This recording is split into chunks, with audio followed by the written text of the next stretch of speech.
This is a special weather statement from the National Weather Service.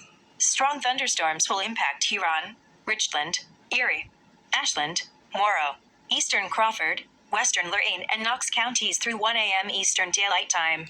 At 12:06 a.m. Eastern Daylight Time, Doppler radar was tracking strong thunderstorms along a line extending from near Bloomville to 6 miles northeast of Marion to 6 miles southeast of Richwood. Movement was northeast at 60 miles per hour. Hazard: wind gusts up to 50 miles per hour. Source: radar indicated. Impact: gusty winds could knock down tree limbs and blow around unsecured objects.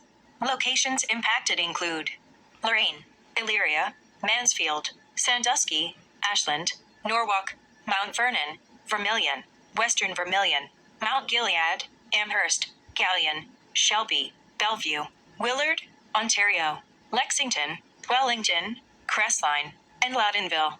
If outdoors, consider seeking shelter inside a building.